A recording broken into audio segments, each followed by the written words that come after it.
Punto neurálgico en Santiago de Chile. A neuralgic point in Santiago de Chile, the Palacio de la Moneda. Tourists stroll around and look curiously at the posters. They are the disappeared, about 1,600, but not those of the dictatorship, but those of democracy in strange circumstances, forgotten by those who should be looking for them. The justice system and the police.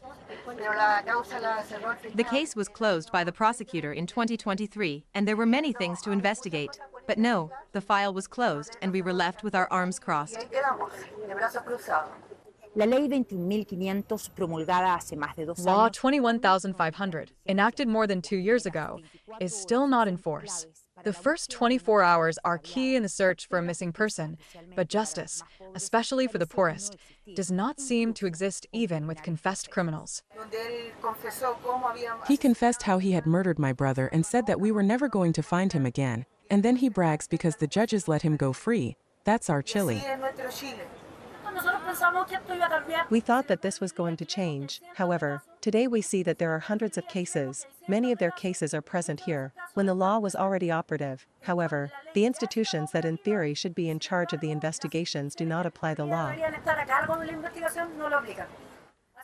llegaron desde distintos puntos del país para exponer sus casos. They came from different parts of the country to present their cases, many of them forgotten in court, while they endure the pain of uncertainty and invest their few resources in searching for their loved ones, like Fermin, an elderly man who arrived from Peru in a wheelchair and disappeared there at the airport.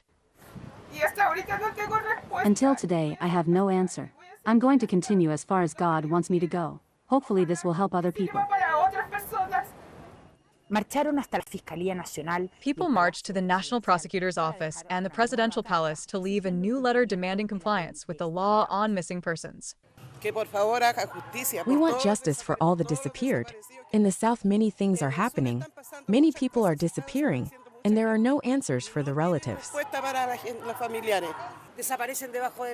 Chileans disappear under the ground.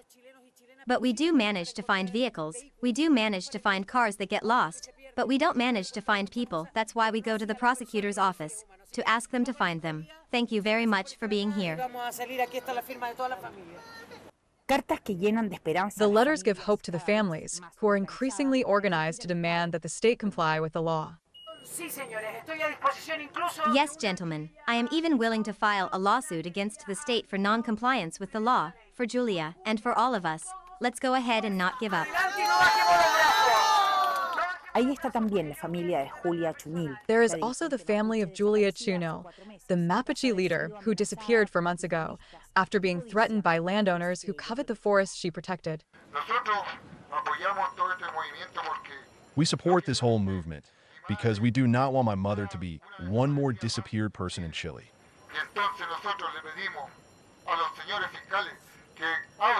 So, we asked the prosecutors to open the investigative file on the investigation that is being carried out for my mother's case. We want them to listen to us, the pain we have in our hearts for our relatives, for my mother who is missing. Listen to us, Mr. President Gabriel Boric.